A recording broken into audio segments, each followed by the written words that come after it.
You can all hear us. So welcome to our virtual open morning. My name's Saskia and I'm Director of Admissions, Marketing and Outreach, and my role today is just simply to field your questions about Ipswich Prep School and Ipswich School. So I'm joined first by Amanda Charles, Head of Ipswich Prep, and at 10:30 we'll move over to the senior school and find out more about Ipswich School. So we've got lots of families watching us live on our Facebook page and YouTube channel. Please just send through any questions in the comments section. Please be aware that YouTube only takes comments for those of you with Google accounts, but you can also email us, if you look at the top up there, admissions@Ipswich School, or text the number on the screen, and we'll be monitoring these through the session. We will record the session and that will be available to view afterwards. And just a heads up that we'll be also talking live to our sports coaches on Saturday the 4th of July, if you'd like to join us then. So we're going to start with Ipswich Prep School for the first half hour. And so let's kick off with an introduction from Amanda Charles, Head of Ipswich Prep. Amanda. Good morning. I'm Amanda Charles, Head of Ipswich Prep. Now, the prep school caters for children from 3 to 11, and then the vast majority of our children then move over to the senior school. But we also have our own childcare facility, the Lodge Day Nursery, and that caters for children from 3 months to 3 years. So, in fact, the prep school has children all the way from nearly birth through to 11 when they move on to the senior school. Ipswich Prep is a really happy school, and our aim is that the children will feel safe and brave in their learning. And we want learning to be fun, and it really is fun at Ipswich Prep. And we want the children to have a love of learning that will last a lifetime. So we're creating the foundations of the children's education. But actually, if we create really lovely habits with the children, that they're going to enjoy learning until the day that they're not on this planet. So it's not just about school, it's about going way beyond school. So in the prep, we embrace all the benefits of being independent. We can choose all of the best bits of education and the latest innovations. We can then look at those and decide on what we feel is going to benefit the children. And in the very best teaching, we can do all of that without the constraints of SATs or any of the regulatory assessments that happen in state schools. So we're not bound by those, which means that we really can create a curriculum that is the very best for the children. So we have excellent teachers, we have small class sizes, and that enables a really personalised learning experience for the children.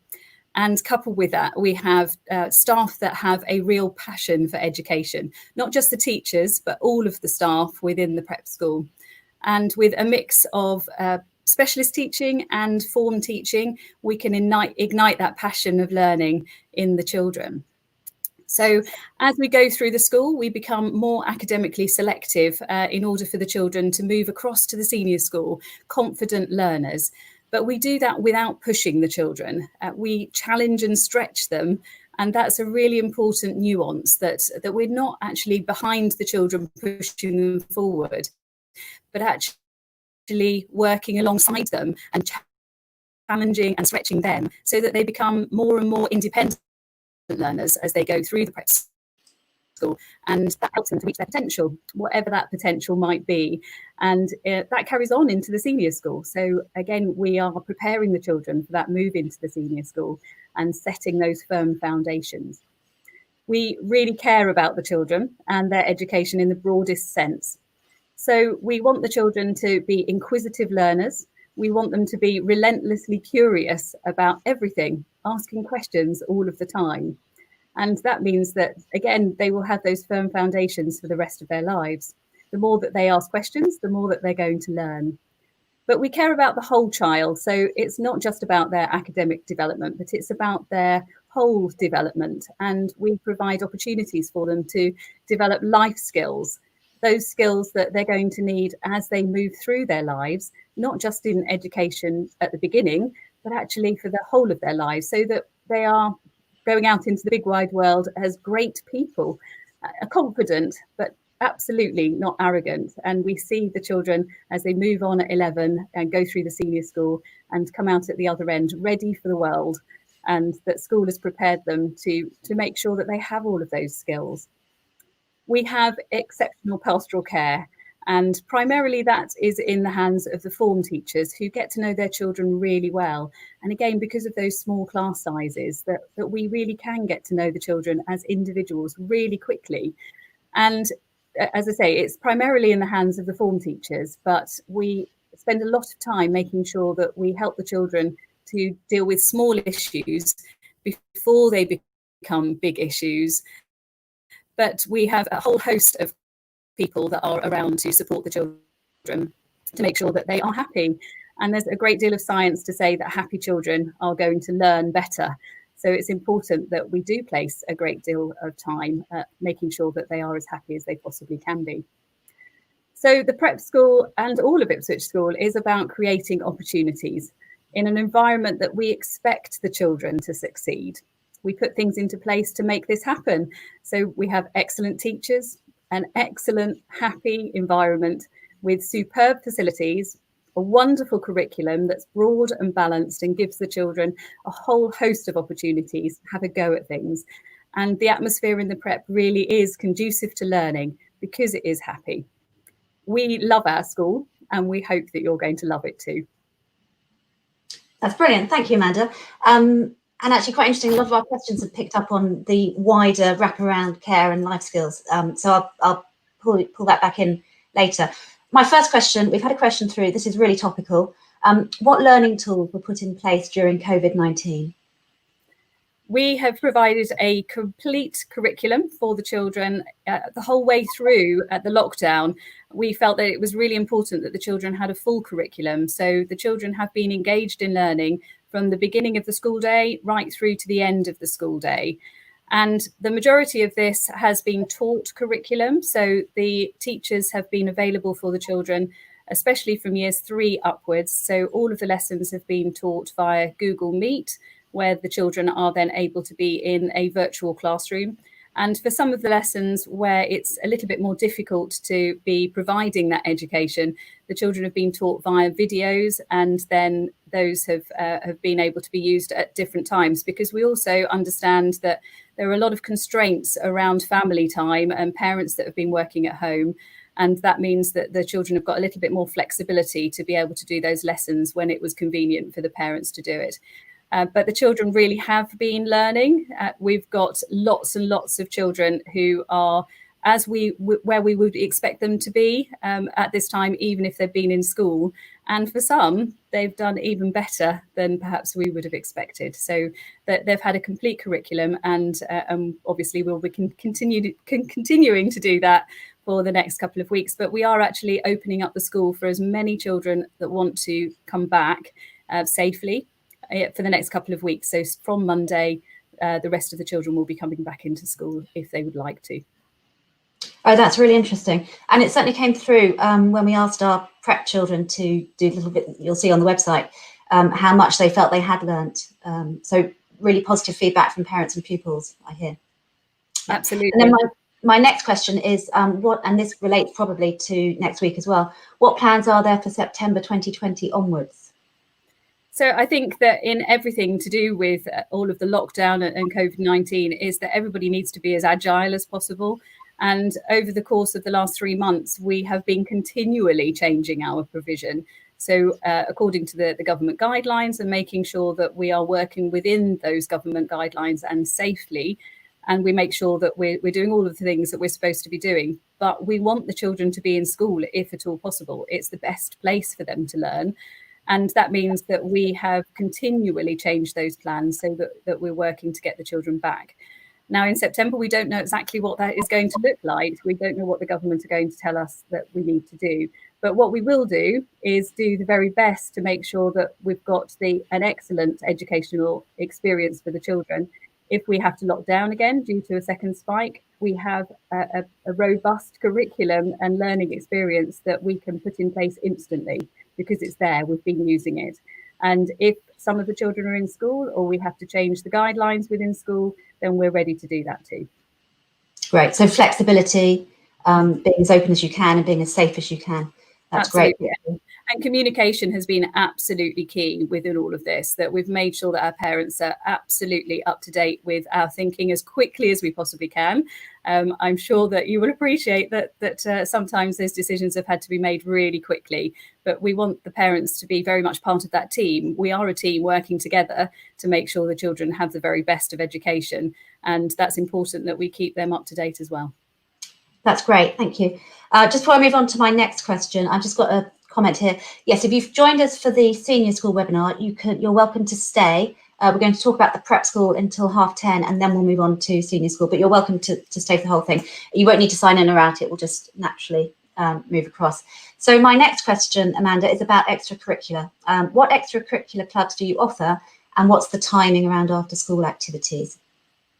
So we actually call them co-curricular activities rather than extracurricular activities. And the reason for that is actually we feel that they're incredibly important to the children's education. So they work alongside the curriculum, they're going together rather than outside of that.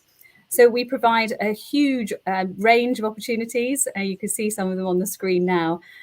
Our clubs change all the time according to the children's interests as well. So, for example, this term we added a cartoon club because a couple of the children came up to me and said, we'd really like a cartoon club. Can we make it happen? So it's last term, not this term. So last term, we then had a member of staff who was very happy to help those children to develop that cartoon club. And actually, they did it together. So it wasn't just about the teacher providing that opportunity. So generally across the prep, every term we have about 50 different clubs that the children are able to participate in. Some of those are before school, so like running club, for example. At lunchtime, we have the majority of our music clubs, so that the children who are musical then have that protected time, as it were. However, there are lots of other clubs that happen at lunchtime as well. But music clubs are a huge variety of different clubs, and that's not just about stretching our top musicians, but actually about children just enjoying music. And then we have some of our clubs after school, and the majority of them finish for the lower prep. So that's our children up to year 2 at 4:15, and then the upper prep clubs from year 3 to 6 then finish around 5 o'clock. But one of the lovely things about the week is if children are coming on the bus and they can't actually access clubs after school, we finish our Friday afternoons with an activities session, which is like a club session. And those children can choose, again, a whole variety of different activities. And that might just be from something like mindful colouring and having some mindfulness time at the end of the week. Or they might be coming to ski club with me, which is my passion. Or they might be going horse riding or playing football or den building. So lots and lots of different activities on a Friday afternoon as well. So just lots of experience all around the curriculum. Brilliant. Are children streamed for subjects? Yes, so we stream the children in for years 5 and 6 for maths and English. That's the only thing that we do stream them for. So we set them in maths and English deliberately in years 5 and 6 for 2 reasons. One, because we have a broad range of abilities within the prep, and it's very difficult to really hone in on the individual needs of children if you have a big range of abilities within those classes. So we set them across the year group either 3 or 4 ways for both maths and English. And that means that we can look at the cohort, see what their needs are and how best to group the children. And then within each one of those lessons, the teachers will differentiate their learning for the children. So we might be differentiating 6 or 8 ways across the year group. So we really are targeting the needs of those children. Very occasionally, we will look at year 4, and it might be in maths that we stream for the children, but it's usually just from years 5 and 6. And it's very good preparation for the children in the senior school. But really importantly, those groups are not set in stone. It's very much about looking at how the children are developing, and children develop in different ways at different speeds. And again, that communication with parents is really important. So the children do move around groups, but that's with the support and the communication with parents as well. That's great, thank you. And that brings me to the next question. What's the pattern for reporting back to parents during the year? So communication is one of our core values, and we want to make sure that we're doing that as best that we possibly can. It probably is the core value that's the most difficult because everybody wants different communication, but we are talking all the time. We have an open door policy. So we're reporting back to parents of those small things that happen and any concerns that we might have, and most importantly, any concerns that the parents have. That's a two-way conversation. So usually when we're not having to have all the restrictions of lockdown and COVID, then parents for the younger children will drop their children off in the morning, and that enables small conversations to happen. Again, we have that open door, so we will find opportunities to make sure that we have those conversations throughout the year. In a formal sense, we have the the parents in for parents' evening a couple of times a year, and we report formally with pros twice a year as well. But every half term for upper prep, the children have effort and attainment grades. And again, if these need to have bigger conversations, we will. And for lower prep, that happens termly. So we make sure that the parents feel that they can come and talk to us whenever they need to, and that we are that team in educating the children. That's great. And I had a question just come through. Classes are small, but how many children typically are in the classes? Great question, thank you.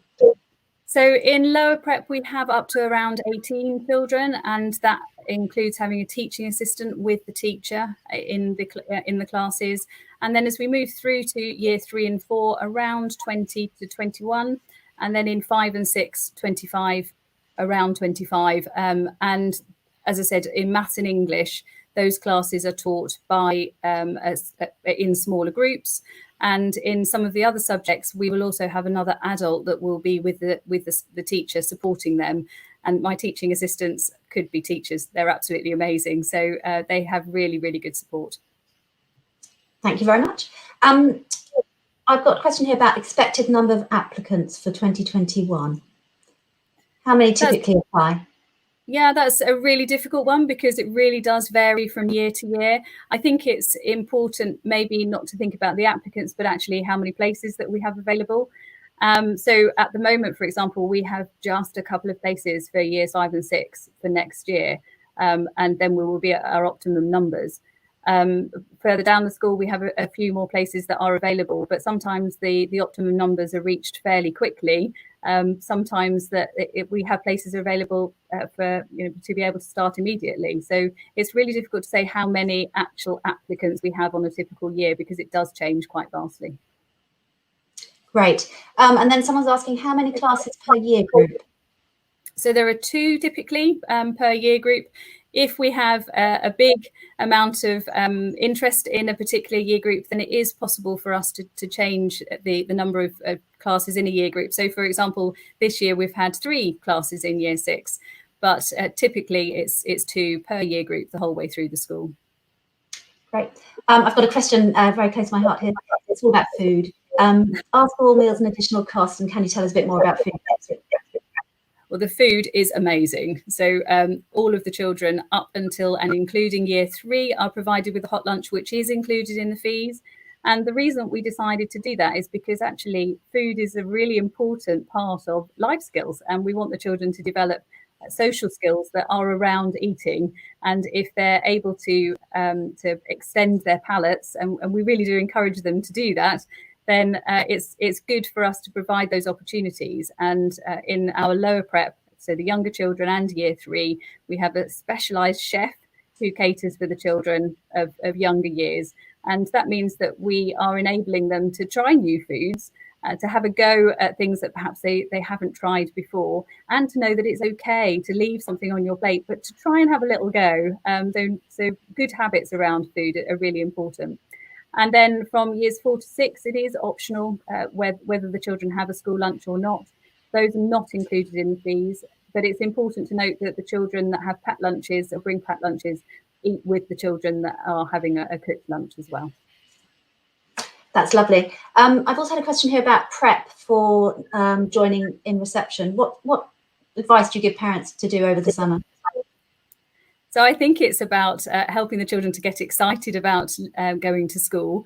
maybe not sharing the anxieties that parents often have. The children are not worried, they're excited, but parents often get very anxious and think that the children are going to find it really tough. It's very rare for a child coming into reception that is going to not enjoy it.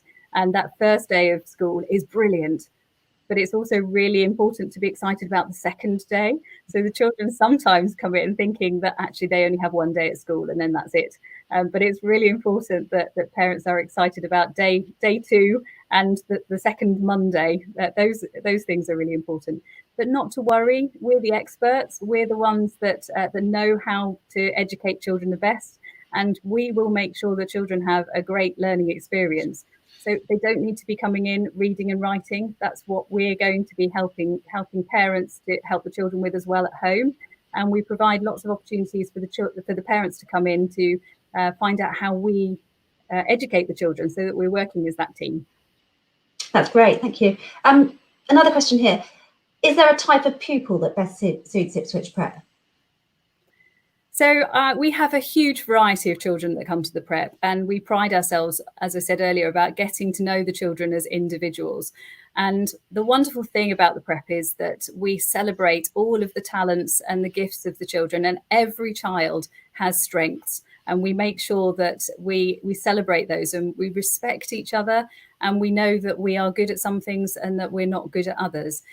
So we have children of a huge different variety of personalities, and I genuinely would say that the prep is a very happy place because the children love learning and they want to help each other out. So it was a really interesting moment when the year sixes arrived back a couple of weeks ago.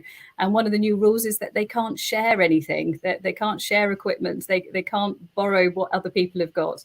And it was a moment when I walked into the classroom, socially distanced, of course, and somebody hadn't got some equipment or whatever. And so many people were wanting to help that child out. And it was really quite heartbreaking to say, no, you can't do that at the moment. So, you know, the children interact with each other really well. And there is a huge mix of children within the prep. And that's what life is all about. You know, life is about being able to mix and socialize and work with lots of different personalities. And I think that giving the children the opportunity to do that is really good. But what we want the children to do is come and really throw themselves into their education, whether that is in a quiet way or whether that's in a more confident way. That's fine. We're certainly not going to change personalities. We just want to help the children to develop their personalities. That's really interesting. And what about transition to the senior school? How does that work? So we have two different parts of the transition into the senior school. In terms of, at the end of year 5, the children can get an early offer from the headmaster as a recommendation from us from the prep. We have discussions with the senior school and the headmaster to say, these children we know really well, and we know that they're going to continue on that educational trajectory and they're going to really flourish in the senior school. For some children, probably who we haven't had for so long that we don't know quite so well, and we don't know exactly where their attainment is heading, and therefore we give them a little bit longer to make that development. All of the children take the entrance test in year 6, so whether they have an early offer or not, and that is for benchmarking purposes for the senior school and also for scholarship purposes. And the children then will generally, all of the children are offered a place. It's very rare for a child not to be offered a place into the senior school. But we do need to make sure that the senior school is the right place for the children. And that's about helping the children to develop confidently and be able to access all of the curriculum as they move through to the senior school. So the transitional parts are all about making sure that the senior school has as much information as we've got. And so that progression into the senior school really is seamless. There are lots of opportunities for discussion. Even with lockdown, we're making sure that that there are opportunities for information to be handed over and for the senior school to be able to meet with the children and that transition to happen. But it is seamless. And the wonderful thing about being the prep school is that the children can, again, move across confidently. It's a rite of passage, so it's important that it's different. But it is literally across the road. they've used some of the facilities already, the swimming pool, dining hall, sports facilities. They're around on the campus, but it is really important that they have different teachers and a different learning experience because they are older children. That's brilliant. Great, thank you. Just checking my comments. No, I think that's fine. What's happening at the moment with admissions? Are you taking tours? Are you speaking to parents? So I'm really enjoying it, actually. I'm learning new skills as well. So at the moment, we're doing virtual tours for individual parents, and we've done lots of these over the last couple of weeks. And we're making sure that the children have, and parents, but children as well, have the opportunity to see a little bit about Ipswich School, Ipswich Prep School. It isn't quite the same as having a look around, but it's really important that any new parents or new children ask all the questions that they have got. And those virtual tours give the opportunity to have a chat, for me to have a little bit of a chance to get to know the children as well if they're a little bit older. And that's really important to see that they are going to be children that will enjoy an experience in Ipswich Prep. And then take them round virtually to have a look at the school. Obviously, the school is not looking the same as it would normally because we've got all of the desks separated out. We haven't got all of the lovely things that we would normally have around the school. And it's really sad not to be able to show our school off in the way that it normally is. However, it is a really good chance to have a little bit of a look, and most importantly, to ask those questions that parents have about their children joining the school, and making sure that they're confident that we're going to be the right place for the family. That's lovely. I don't think I've got many more questions. Can you just talk to me about how pupils are supported away from the classroom? So the children that need a little bit of extra support, that are perhaps struggling with things at the moment, we've got, as I said, pastoral care is incredibly important across the whole of the school. So it might just be that form teachers want to give a little bit of extra time to children that need a little bit of extra support. So, for example, even now during virtual learning, that the year 4 children have got a drop-in Lego session at break time. And if they want to come and join a meet at break time, bring their Lego along, and then they can have a chat with their friends. So it's a social opportunity. And those happen in real school as well, so that the children can have time with their form teachers if they need it. If they have problems that actually their form teacher is not as qualified to help with, we have an excellent learning enhancement department who are able to give a little bit of extra one-to-one. So we do things like wishes and feelings, and that helps the children to articulate what it is that they're worried about. And then we're not going to solve all of their problems. We can't do that. But what we can do is give them ways that they can help to deal with those. And then beyond that, we also have a school counsellor that works with children if they need it. And as I talked about learning enhancement, so that's the pastoral side of learning enhancement, but we also have the opportunities to put interventions into place that will help the children to do the very best that they can within the curriculum. That's brilliant, thank you. I've got some really interesting questions here. They're around what options are available for the children that don't pass the entrance exam to the senior school. That's been asked twice. So we work with parents. Again, communication is a really, really important part of the prep. So if a child is not heading towards the senior school for whatever reason, then it's not going to be a surprise to parents, because those conversations will have been happening a lot. And it is all about making sure that it is the right learning environment for the children. And we really care about the child as an individual. And if the senior school is not the right place, then we help guide parents towards the right school for their child. Obviously, it's a personal choice, but independent schools are all independent for a reason, and we all offer different things. And for some, if an academic environment in the senior school is not the right place, then we have got lots of information that we can talk about with parents to see where the right place might be. But it actually happens so little that it is something that we do make sure that we get as right as we possibly can. It is a personal choice at the end of the day where children go if they don't go to the senior school. but we will have lots and lots of communication to make sure that that information is there. That's really reassuring. So basically, just don't worry. You will find the right senior school, come what may. That's great. Thank you. I've got a lot of questions here. Someone's been looking at the website, likes all the trips that we do. What trips are available at Prep? So we have lots and lots of opportunities for the children to get out and about. We want lots of first-hand opportunities so that the children, again, we want learning to be fun and we want the children to be happy. And first-hand experience is a really good way of helping the children to really understand what we're trying to teach them. So we get out and about on a regular basis. So the Prep, we are about getting outside. We want the children to understand that the world is their classroom. It's not just about the four walls that they're in. And so we go up into Ipswich quite a lot and just use the facilities that are there. It's one of the joys of being an urban school, because we've got the Ipswich Museum and we use that for science teaching. We go down to the marina, we look at architecture, we go on Norwich Road and look at social diversity. We go to the theatres, we use Christchurch Park quite a lot. We go to any interesting exhibitions that are at Christchurch Mansion.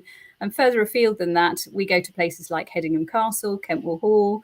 We go for a river trip along the Orwell. We use a farm, not to learn about the farm, but learn on the farm. So we go out there and we might be doing English or history. We might turn their barn into a medieval banquet. And we also bring visitors in a lot. So we have a visiting artist that works with lower prep and upper prep. We have musicians that come in to work with the children. And then other opportunities, for example, Viking Day, where we all dress up as Vikings. And we even did that virtually this year because we normally do that in the summer term. And the children all managed to find some sort of prop at home or make a shield out of a cereal box in order to give them an experience. And we have Victorian Day for year 5, etc., etc. And then we have residential trips. We've got in years 4, 5 and 6, we have a residential trip for each of those. In years 4 and 6, we go camping and do all sorts of activities, including firelighting, cooking their lunch on the fire, climbing, sailing, cycling, and wide games and all sorts of exciting things. In year 5, we go to a residential centre, so it's a little bit different, and the children have a great time just being out and about. And again, the world's their classroom, so providing opportunities for them to be outside and learning as well. Just sounds fantastic. Right, well, I'm going to move on. Thank you so much, Amanda. And thank you, everyone, for your questions. They were really interesting. A reminder that this session's been recorded and we will upload it on YouTube and Facebook when it's ready. And also just a reminder for those leaving us from the Prep that on the 4th of July, we'll be running our sports coaching webinar. Thank you very much, Amanda. Thank you very much indeed. And I'm now going to bring on the senior school teachers. Welcome, Mr. Weaver. Hi. Would you like to introduce the school to us? Yes, I would. So first of all, hello to everybody at home. I'd like to introduce myself. I'm Nick Weaver. I am very proud to be Headmaster of Ipswich School, and none more so than at the moment when we've had just the most extraordinary time as a country, but also as a school. I'm very proud of the way that our staff and our pupils have risen to the challenge of working and doing remote lessons in lockdown. And it has been a fantastic tribute to the professionalism of our staff, the application of our students, and a huge effort all round.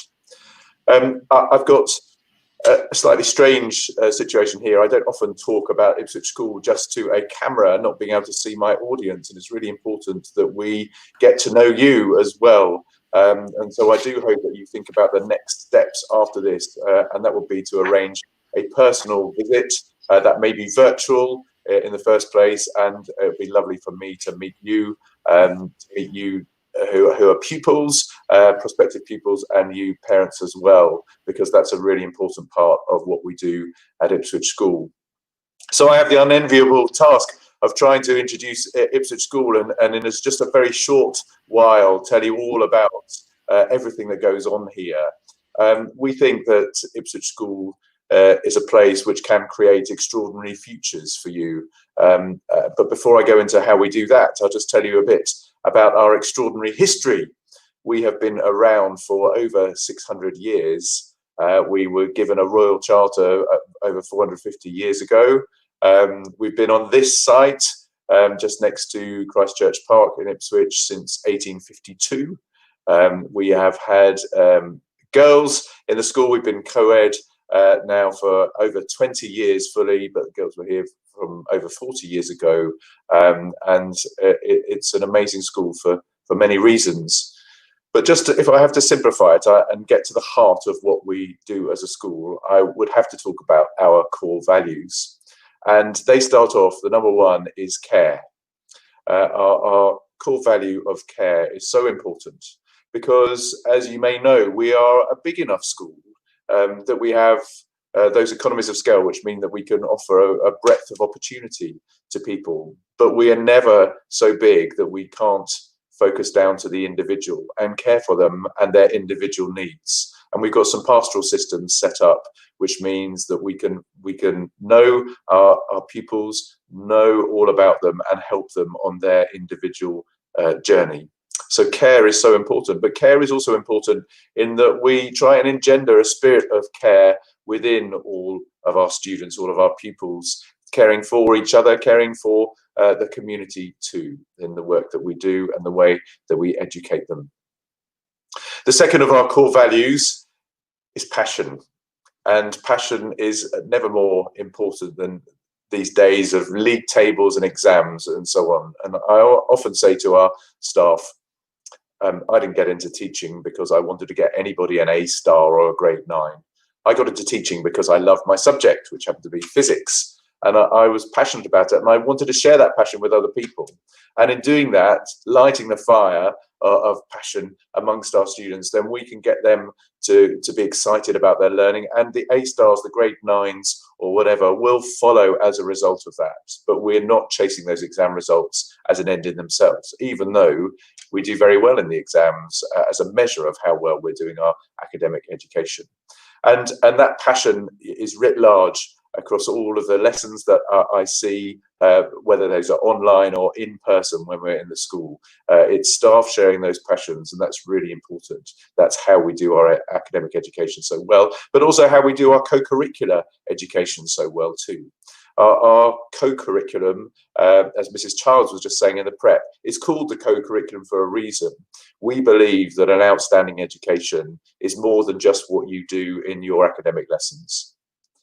The classroom is one part, but what you do outside the classroom, whether that's art, drama, sport, music, Lego robotics, CCF, Duke of Edinburgh, volunteering in eco clubs, or whatever it is that you have a passion for, we can help you find that. That's really important to help round you out. And then we know that our students, when they leave, are going to be brilliant people, contributors to society, and they're going to be able to take their passions on further. And it's our aim that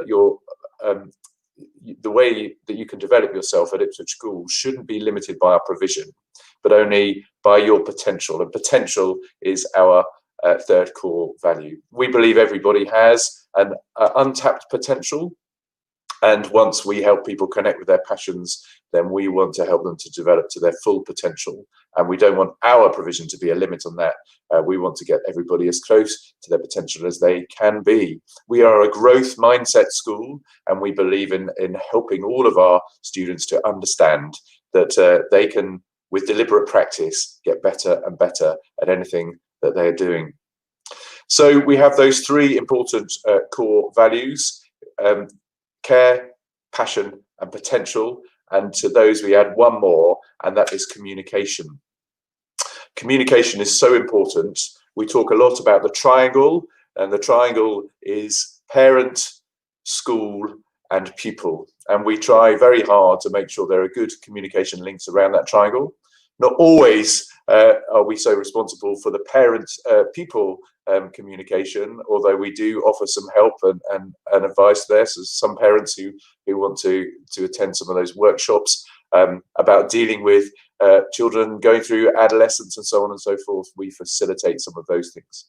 But overall, we think if we communicate really well around that triangle, we're all able to be facing the same way. We're all aligned, and great things can happen in young people's lives, which will lead on, as I said, to those extraordinary futures. So we think what we offer adds up to an amazing education. It is an education which costs, but it's not millions, and there is help available through our bursary fund for families who are in need, and that fund is growing every year. It's an education, I think, which has been judged as excellent. If you look at our previous inspection reports, then we've got the top grade in every single category, and that's by an independent inspectorate. It's an education which is judged as the best in the area. We have been year in, year out at the top for the area of the Sunday Times Parent Power League tables. I think it's an education which is second to none. That's our hope, that is our aim. So that's my introduction. I hope that you like what you have heard just now and what you hear in this webinar. I hope, as I said, that you will come back for a personal visiting education in the way that we do at Ipswich School. So there are some other important people for me to introduce now, I think. Is that right? So as here on the screen, so I'll first introduce, this is Anna Caston. Ms. Caston is our head of lower school, which is years 7 and 8, so our entry into the senior school. Hello, Anna. And then we have Mr. Bradshaw, Andrew Bradshaw, who is the head of middle school, and middle school is our years 9, 10 and 11, going up to GCSE. Mr. Bradshaw, your microphone's off, but you want to just say hello? Hello, everyone. Good morning. Good. And then we have Mr. Cliff, Ben Cliff, and Ben is our head of sixth form, so year 12 and 13. Morning, Ben. Good morning, everyone. Hello. And then we have Mrs. Trainer. Laura Trainer is our admissions manager and the key person for all of you at home, because your journey in terms of virtual tours or in-person tours and so on goes through our wonderful admissions office, and Laura Trainer will be pivotal in that, answering all those technical questions and so on and so forth. So this is Laura too. Hello. That's great. Thank you very much. I'm just going to remove Laura for the minute so we can just see everyone else a bit clearer, because we've got quite a lot of admissions questions and we'll cover those towards the end. So Nick, the first question is very topical again, and we asked it for the prep as well. What learning tools were put in place during COVID-19? As I briefly mentioned, we moved to a home learning program. We thought it was really important to keep structure going, and that's been very much valued by our parents. So we have a timetable of lessons, including our tutor time. We think that pastoral check-in at the very beginning of the day is really important. It's all done by video conferencing, so it's always in person and live. And then we've had lessons throughout the day.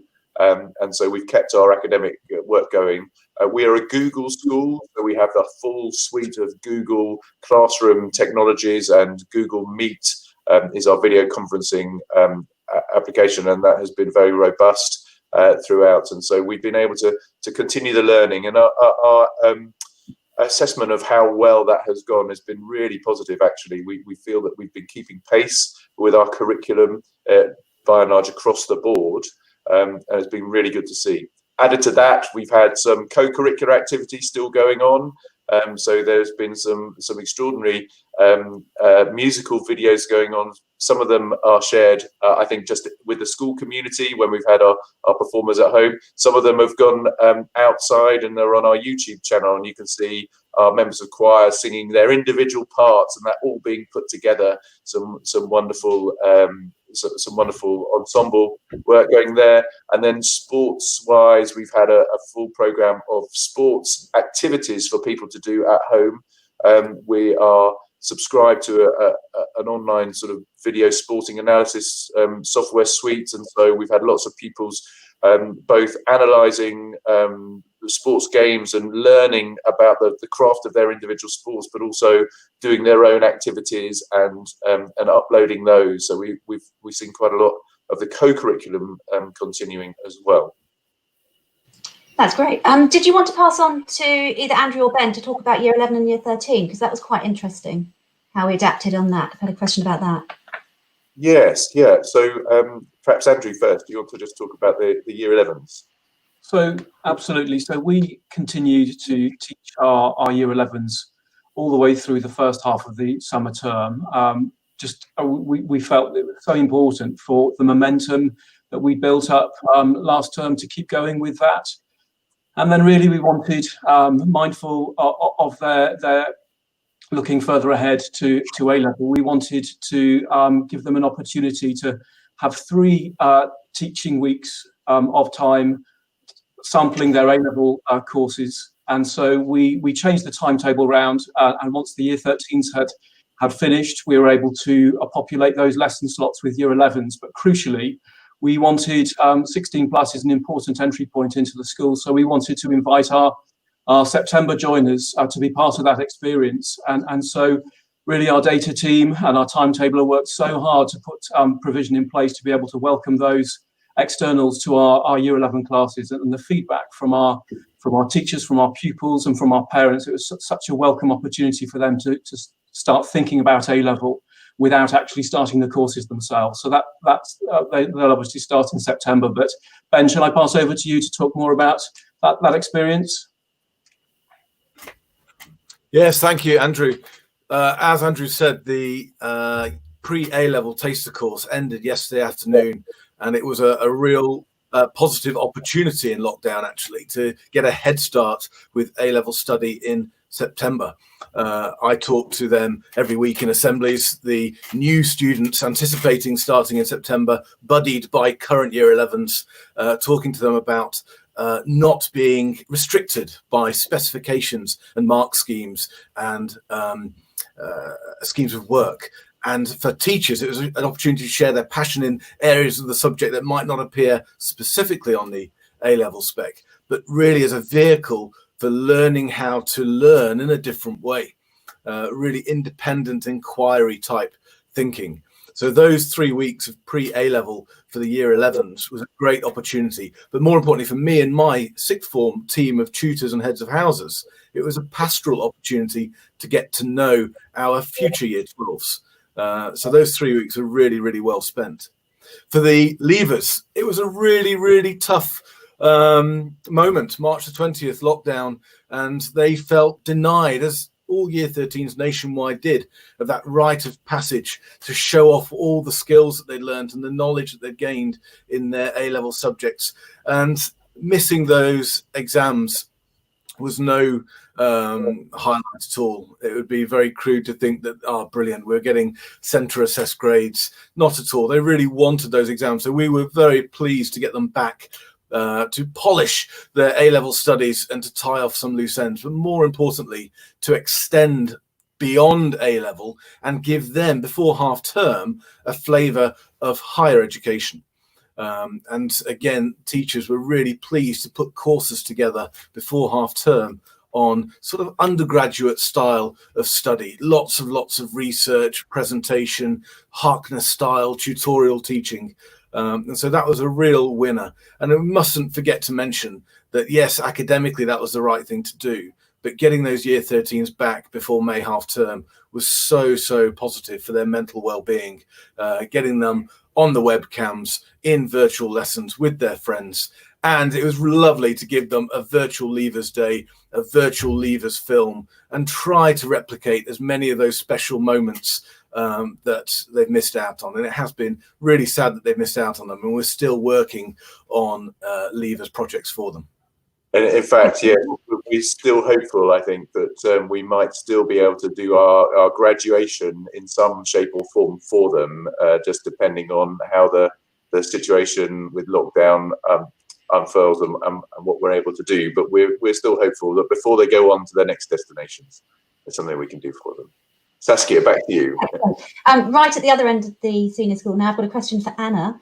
Can you talk us through the Year 7 timetable and the co-curricular opportunities available?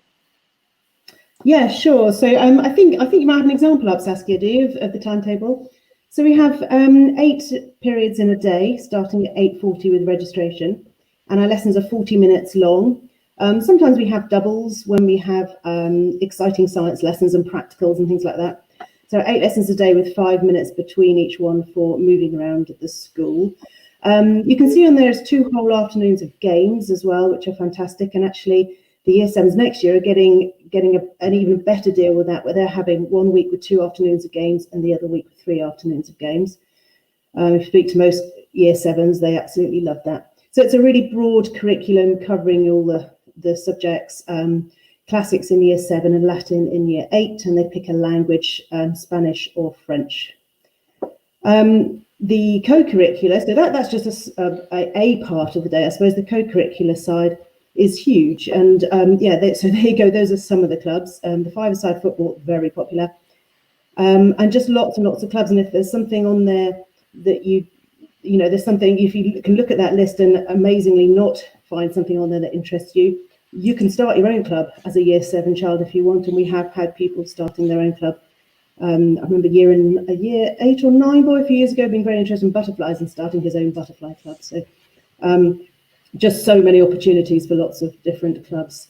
And I think we had a question about drama coming through, and I can talk about the drama as from a parent's point of view. Actually, I don't teach drama, I teach maths, but from a parent's point of view, I have a drama crazy child at the school. And there are so many opportunities from the lower school play, the middle school play. There's drama clubs, there's drama as part of the curriculum, and we have an amazing whole school musical every 2 years. So just loads of opportunities. And if I just say on the co-curricular point, one of my proudest moments was when we were inspected, and in our inspection report it said just how wide a variety of things people could take part in, but also that it wasn't cliquey. And there's a line in there that said, this is a school where it's okay to like poetry and rugby. And I thought that summed us up really well. So on that note, Nick, I've had a specific question about art. Would you describe art and the arts as a strength of the school? Because they're saying we don't put enough of it on our website. Yeah, and that's really interesting. So I was just talking to the head of art the other day because we're curating a virtual A-level and GCSE show, because every year we have an art show. I think I've worked at some amazing schools with some wonderful art departments. I happen to think that this school's art department is the best of any that I've been at. And I'll tell you why, because not only is the work of stunning quality and technical proficiency, but unlike lots of other schools, when you go around our art shows for GCSE A-level, what you see is a huge variety of styles. And rather than in some highly proficient art schools, everyone's somewhat a clone of a sort of house style. This art department helps people to find their own style and develop it. And we therefore get this huge variety of work. Do come on a virtual tour, because there's lots of the art around the school, and when Mrs. Trainer takes you round, and she would have her phone and showing you around, she'll be able to just show you some of the high quality of the art. It is absolutely stunning. I'm very proud of it. Thank you very much. And then I've also had a question from someone about sports. What would you say are the sports Ipswich School are known to be particularly focused and strong at? Yeah, well, I'll take that as well. So we have probably in recent time had our strongest reputation in hockey. So we regularly feature in the national finals for hockey for girls and boys and all age groups. And we've got 4 people who should be in Tokyo at the Olympics in the GB hockey teams for the men and women who are former pupils at the school. That has been a real strength. What's happening at the moment, though, is that actually our hockey is going from strength to strength. So that is actually building and probably improving a little bit at the moment. We have the best facility for hockey, I think, probably in the country with our 3 AstroTurfs at Rushmere. But actually, we've got a coaching team which is phenomenal as well. The high quality and the development that they are putting into our students, that's going really well. But we're replicating that across our different sports. So actually what we've been looking at is how we've been successful in hockey and how we can apply that to our rugby, to our netball, and to our cricket. Again, cricket has been a historical strength of the school. We have a wonderful ground just here at Henley Road, which is used by Suffolk for minor counties games. And we have great success. In fact, our our under 15 girls just this year were through and runners-up silver medalists in the national finals for cricket. So again, you can see that actually we're getting those other sports. Those are our focus sports across. So netball, rugby, hockey, and cricket. Those are our focus sports, and we have a strong reputation in those, and they're growing. I think our sport is at the moment growing both in performance at the top level, but also participation rates. So we're actually finding that our sport for all, for everybody, we're getting more people taking more part in sport. We have other sports as well, so athletics, tennis, fives. We have a national reputation in fives. It's a strange game not everybody's heard of, but it's a bit like squash, but you play it with your hands in a slightly strange shaped court with a step in it and so on. But it's something that we, again, have a national reputation in. I think that summarises sport a bit. I could talk forever. No, that's great. And also, just to say, if I can give a flag to we'll be running a very similar webinar to this on the 4th of July, Saturday the 4th of July at 10. And I'll be in conversation with our Director of Sport and our hockey and coaching team. So do join us. Exactly the same format for then. I've got a question now for you, Andrew. It's about the integration. How do we integrate the new Year 9 starters into the year group? Sure. So one of my main jobs as head of Year 9 is to make sure that everybody starts in middle school on a completely level playing field. I work very closely with the lower school staff to get to know the year 8s incredibly well. And my first job around this time in the summer term is to allocate them to one of 6 houses in middle school, and pupils remain in that house for the rest of their time in the senior school. But I'm also very keen to ensure that pupils joining us from outside, they are also as part of that level playing field effectively. So our lower school forms, they go through the curriculum in their form groups, but everything starts completely fresh in Year 9, and pupils are allocated to their houses, but they're also in different curriculum groups. Maths and science sits together along with languages, English and the humanities. And so really everybody starts from that completely level playing field, and the buddy system that we have in place, our current Year 8 pupils whose job it is over the first fortnight, 3-4 weeks of Year 9 is to ensure that they think of that person before they think of themselves, to ensure that pupils feel that they are settling in very quickly. And the feedback that we have invariably is that pupils who throw themselves into school life feel very happy, very settled, very comfortable, getting used to new routines, bus journeys, for example, as well. And the feedback that we have from parents makes us feel that we largely get that very right. Great, thank you. I don't mind who answers this one. At what age do pupils start learning classics? Go on, Anna. I can answer that because they're starting Year 7. Excellent. Yeah. So start them early. Yeah. And then can I also ask you, Anna, this is about, again, for Year 7, are children streamed for subjects and are they based on the entrance exam results? They're only streamed for maths, and that's not until November. So we think that they stay in the same form group, in the same about 20 people per form in Year 7 and 8, which we think is great for forming sort of good friendships, and for social reasons they can go around together and really get to know each other and get to be known by their form tutor very well. But in November of Year 7, they have a test and then they're put into sets from there just for maths. Thank you very much. And now, Karen talking, Saskia. I'm back. I've got a specific question for Ben here. How much time for sport do the sixth formers have? So as a minimum, they get one full afternoon of lessons currently on a Tuesday afternoon. That's their games afternoon. And for many, they'll get a second afternoon of games on a Thursday. So a Thursday afternoon is quite an important part of the school week for all year groups. In fact, there are no taught lessons in any year group because that's our activities afternoon. So for many, that activity will also be a second afternoon of sport, and we're very careful to maneuver things to play to people's strengths. For some, they'll be doing CCF. For others, they might be doing cooking. They might be visiting primary schools. They might be doing community service with things like drama in the community. I know the question was about sport, so I'll go back to sport. So that's the curricular time that they have on their timetable, is up to 2 full afternoons. But a lot of sport is played in early morning academies. We have an athletics academy that they're welcome to join. It's very, very popular.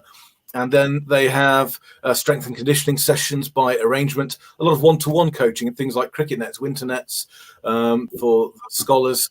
And lunchtime, you might imagine a focus group on set plays on the field.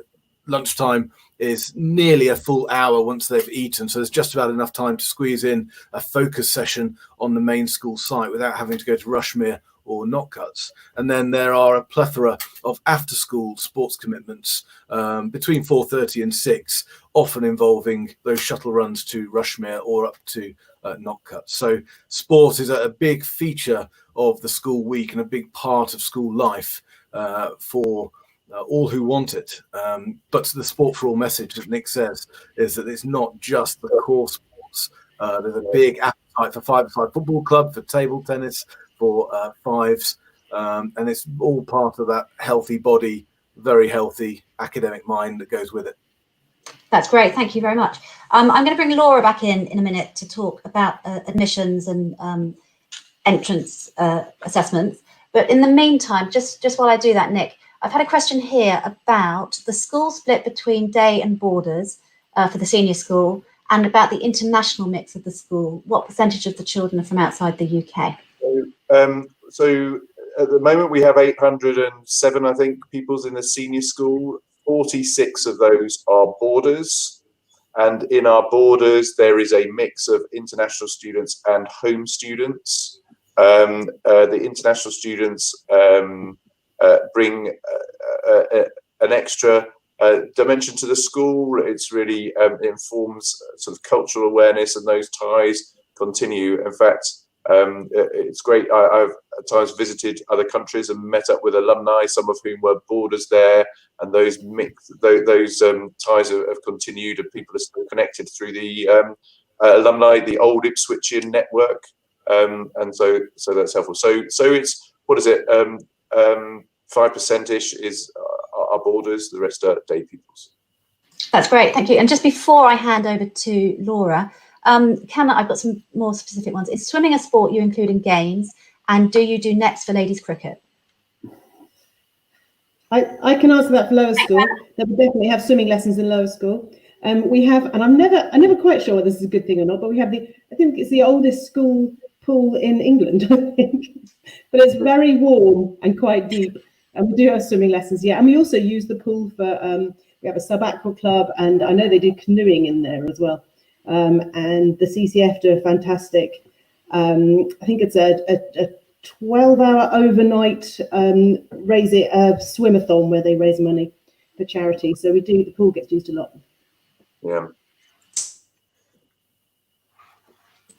That's great, thank you very much. So Laura, I'm going to hand over to you. I've got quite a lot of questions about entrance. Can you tell me the expected number of applicants for 2021? And can you also talk to me a bit more about the scholarships and bursaries?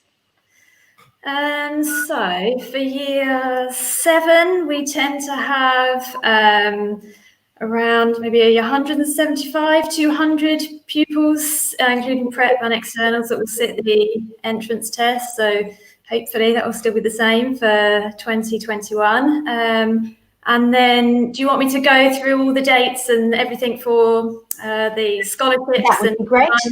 Yeah, oh, lovely. Let me slide. Perfect. So I'll run through all these for year 7, 9, and 12. But if you're watching this and thinking of a year 8 or 10 entry, then just email me and we can discuss this. So our year 7 entrance test date is set for the Tuesday, the 26th of January. And pupils will come in and sit a maths, English and reasoning test. It's a day that usually the children enjoy, we hope, and it includes a trip to the tuck shop and a tour of the school and one of those all-important school dinners. And then the scholarships we have in year 7 are sports, arts and music, as well as academic. So all pupils that sit the entrance test are considered for an academic scholarship. So you don't have to make a separate application for this. The pupils that perform well in the test will then be invited to a scholarship assessment day the following week. And they take part in lessons and end of lesson quizzes, and then academic scholarships awards are decided at the end of that week. If you'd like to apply for a sports scholarship, we ask for applications to be in by the end of October, and the final deadline date of that is the 6th of November. And then on the 23rd of November, we hold our sports scholarship assessment day, where your child will come in and have a whole day taking part in a selection of different sports, and that will be with our Director of Sport Observing. And for music scholarships, Year 7, we ask that the application form is submitted by Friday the 9th of December, and then the applicants are invited in for a music audition the week starting Monday the 11th of January. For art, we ask pupils to submit a portfolio of work by Friday the 8th of January, and then those shortlisted pupils will come in and spend some time in the art department on Thursday the 14th of January. And then the outcomes of all the art, music and sports scholarships assessments are made known once the entrance test has been completed, and we issue all the offer letters at the start of February. I think that's Year 7 covered. Shall I quickly go into Year 9? Yeah, really briefly, just I've also got some more comments. So yeah, so really briefly, Year 9 would be great. Thank you. So Year 9, the entrance test days are Tuesday the 2nd and Wednesday the 3rd of March. So everyone comes in on the Tuesday, sits the maths, English and non-verbal reasoning. Academic scholars, they stay slightly longer on the Tuesday, they come back on the Wednesday, and they sit tests in all subjects. Those tests range in length from half an hour up to an hour, and they'll also have a brief interview with Mr. Weaver and Mr. Bradshaw on one of those days. As you can see on the slide, so sports scholars should submit their application form by Friday the 8th of January, and then our Director of Sport and his coaches will come and observe the shortlisted pupils. Art scholars, we ask for the portfolio by Friday the 8th of January, and then they will spend some time in the art department on Wednesday the 20th of January. Music scholars, we ask for their forms to be in by the last day of term, Wednesday the 16th of December, and they'll have an audition Monday the 18th of January. We've also got all-rounder scholarships for Year 9, so we ask that information for this application is submitted by the middle of February, because we issue offer letters for Year 9 at the beginning of March. That's Year 9, I would say. Thank you very much. Anna? Can I just say that all sounds, certainly for Year 7s and Year 7s and 8s who I look after, it all sounds really scary, the whole exams and scholarship things. The exam day is actually really good fun. One of the pupils said to Nick last year that it's the best day ever. So they do get really nice cookies and a good lunch and a run around the field, and we do make it fun for them. It's not a horrendous day. That's great, thank you. Ben, I've got a question for you here. Can you talk to me about A-level, or you can pass this on, I don't mind. I've got someone who's very interested in A-level photography, which will be, I understand you're offering A-level photography for the first time next year, which will be combined with art. What facilities do we have to support photography, and how is that combined with the art cohort? Oh, right, I'll give the best answer I can. It might need a bit of digging on specifics with Mr. Parkin, the Director of Art. But art photography, I believe, is offered as an A-level option, running within the art block, if you like, of the A-level programme. So they are taught, candidates in fine art are taught with art photography, and then by very careful arrangement, I believe, in the art faculty, there's breakout photography groups. But the facilities and the expertise, both the hardware and the software, and certainly Mr. Bartram and Mr. Parkin in the art department are passionate photographers themselves, and they love it when they both offer the art photography A-level, but then have interest in it. And so they are always very, very keen to run it. But as with all A-level offerings and wanting to be efficient and lean as an organisation, it's really market driven. And where there is a demand for it, we will certainly always aim to offer it. that's great, thank you. And if I could ask our interested parent in that, if they email admissions@ipswich.school, we'll put you in direct contact with our Head of Art. And then one last question for you, Ben. What's the pattern for reporting back to parents during the year? Well, Amanda's answer from the prep school is echoed really over the road at the senior school. We are the same school with the same core value of communication. Quick answer is that 6 times a year you will get an update on academic progress. That in the Michaelmas and Lent term will either be a full written report at the end of term or a parents' evening in the second half of term. And that variety of dialogue is really, really important. At the end of the year, you'll get another end of year full written report that reflects both on the end of year June exams, and that is across the year group, and also the pastoral and co-curricular elements of their life.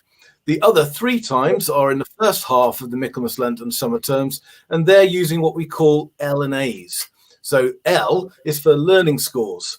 And we're very, very keen to help students, first of all, but also parents understand how they can develop their learning patterns. So rather than giving a rather blunt effort grade, we break down learning habits into things like engagement with learning, PSC, which one of us might want to take up as a topic in a moment. PSC is what you would be familiarly called as homework, punctuality, and things like that. So it's very easy to see how learning is going well and in what areas it's going less well.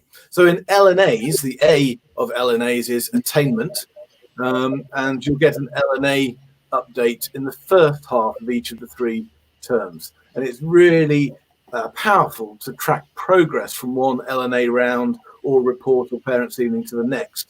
And that's always, it's quite an important point, always measured against an individual child's potential. So it's not a blunt instrument where we're only interested or we're only measuring success by A's and A stars. We have a very, very good handle on each individual child's potential. And that's using indicators like their entry assessments, like Alice and Midges data that parents at home listening to this might be familiar with at current schools, and things like their GCSE scores, if we're talking about my section of the school. So when we report and comment, it is only ever measured against an individual's potential. Mr. Weaver. Excellent. Yeah, I just wanted to emphasise that point, because potential I've talked about as one of our core values, and it's really interesting to note that there are 2 children could have exactly the same levels of attainment as each other, and for one, the pastoral conversations are about, wow, you've done amazingly well. Isn't this what a great attainment for how you've got to this? And for another, it might be, actually, we think you've got a bit more headroom here. How are we going to get you ahead of this? And actually, you could have identical outcomes there, but we're measuring it against prior performance and what we know about potential. And so it's a really nuanced process. That's great, thank you. Does anyone want to pick up PSC before I bring everything to a close?